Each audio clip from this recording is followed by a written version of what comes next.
And the place to jump in here. It's been real hot from start to finish.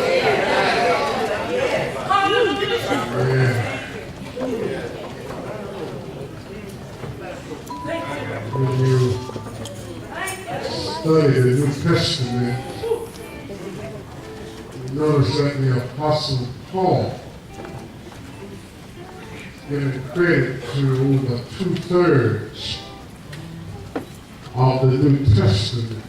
Well, hallelujah. It is the Apostle Paul who writes 3 brief letters to 2 men. He writes 2 letters to Timothy, and he writes 1 letter to Titus. These 3 books are referred to as pastoral epistles. It is Timothy that Paul refers to as his son in ministry. That's right. Come on. It is Timothy that Paul now has given the green light to go and to share the good news. Talk about it now. But anybody who has ever worked in the field of Christianity My Lord, my Lord. know that oftentimes it is not always a pleasant Come on now. job. Say so now. In this walk of life, whether you're a preacher, Come on now. singer, or serve in a capacity, many times we are tossed and driven. Come on. We are beat and scorned. Oftentimes we're called everything but a child of God. This business that we call Christianity and doing evangelistic work, sometimes people can be so vicious that we lose our zeal and zest for God. People can be so mean and hateful that oftentimes it's hard for us to get up on Sunday morning, dress ourselves, and come to worship God in the beauty of holiness. Because they never know when they're going to be seated by people who roll their eyes, carry a hateful spirit. We never know when we're going to sit by folk who frown at us just because they don't want to move over or they don't want anybody to sit close to them.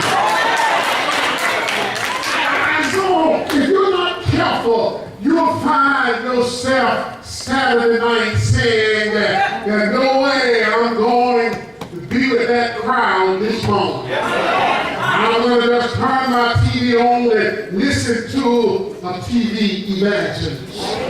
Am I talking to anybody?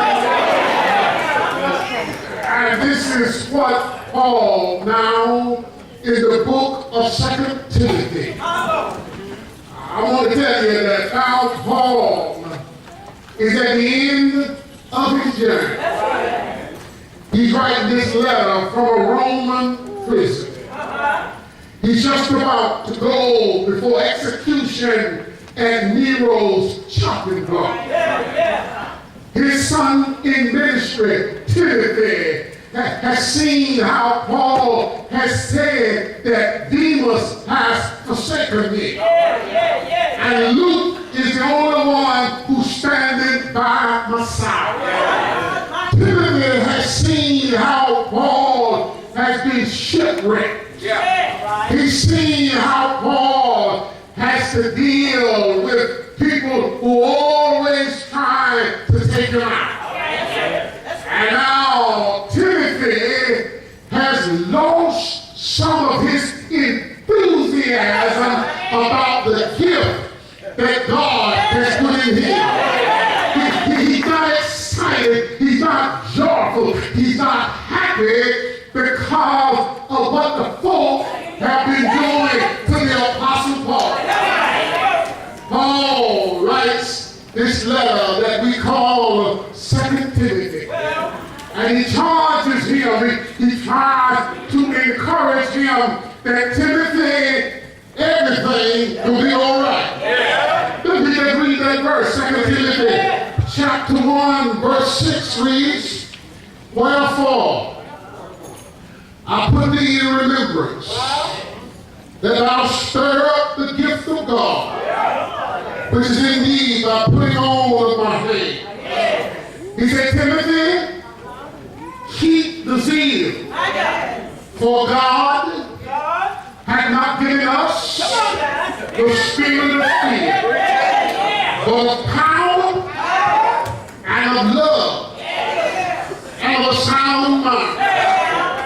And if I'm talking to anybody today who has that Timothy spirit, that just don't get anything while coming to worship, because of all the stuff that you hear during the week about church folk. And I'm talking to somebody today who just have to show up not thinking that you're going to get blessed by God. I thought I'd come to tell you to keep your fire burning. Because every believer, God has given you at least one gift. And that one gift is designed to bring glory to his name and to draw sinners from darkness into the marvelous light. But it's hard for us to see your gift if you're not doing all that you can do. It's hard for us to appreciate your gift if you have lost the joy of your salvation. Not your salvation, but if you lost the joy. You remember that's what David said when he had messed up with Bathsheba. He said, God, restore unto me the joy of my salvation.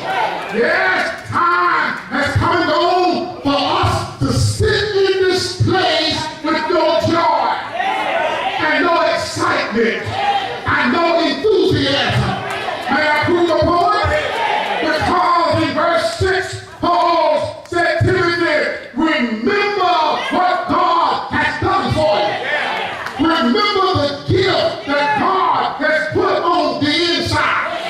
And if you would just have a flashback as to where God has brought you from, if you would just take a trip back down memory lane and can see where you were 10 years ago and where you are right now. Or you can take a little closer, just think about where you were last year and what God has done for you in 365 days. You can't help but to give God glory. And that's why church folk have got mixed up on what the Spirit is all about. Church folk think that the Spirit makes you jump and makes you shout and makes you cry and makes you scream. But what the Spirit does is He brings back memory of how far we've come. He brings back memory of what the Lord has done. He brings back memory where we should have been dead and gone, but we're still alive. We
The fact is, and you all say, let's take all that. But the truth is that everything that has breath,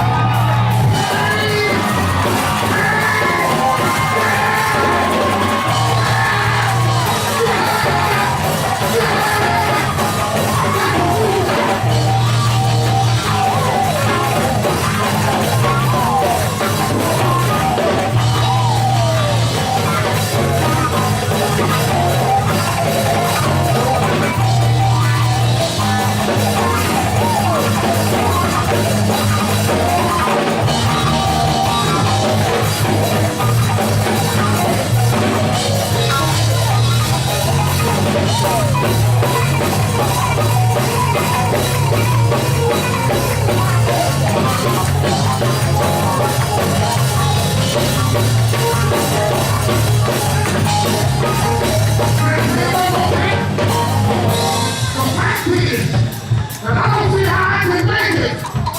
But the truth is, I can do all things through Christ who gives me strength. You want to pray right now? I say you want to pray. Come on, one more time. I know my time.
God.